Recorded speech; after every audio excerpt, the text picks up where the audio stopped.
Perkenalkan, nama saya Marini dari kelompok 2 dengan nomor ID Lasar 17. Rekaman ini saya buat khusus sebagai tugas learning jurnal kedua terkait analisis isu kontemporer dengan tutor Bapak Muhkam Dani. Berdasarkan Undang-Undang ASN nomor 5 tahun 2014, setiap PNS perlu memahami dengan baik fungsi dan tugasnya sebagai pelaksana kebijakan publik, pelayanan publik, dan pemererat atau pemersatu bangsa.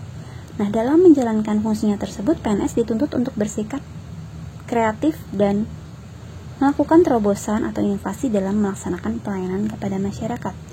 Manusia dengan segala kemampuannya bila dikerahkan keseluruhannya akan menghasilkan kinerja yang luar biasa.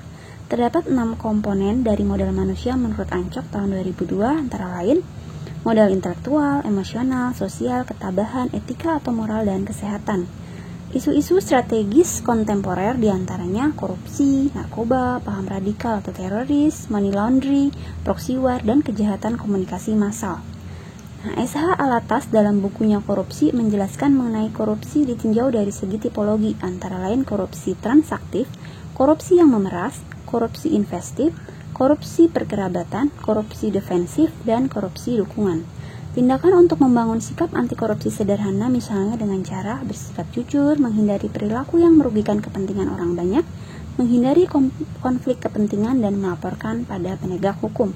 Sedangkan untuk membangun kesadaran anti narkoba dilaksanakanlah program P4GN oleh 4 pilar Badan Narkotika Nasional, antara lain pilar pencegahan, pemberdayaan masyarakat, rehabilitasi, dan pemberantasan.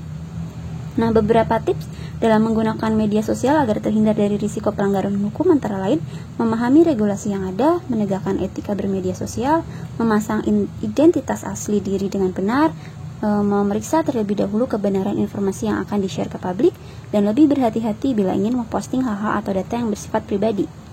Kemudian terkait teknik analisis isu, nah isu kritikal secara umum itu terbagi ke dalam 3 kelompok berbeda berdasarkan tingkat urgensinya, yaitu isu saat ini, isu berkembang, isu potensial.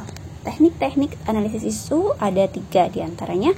Teknik tapisan isu dengan alat bantu dapat menetapkan rentang penilaian 1-5 pada kriteria aktual, kekhalayakan, problematik, dan kelayakan. Yang kedua ada teknik analisis isu.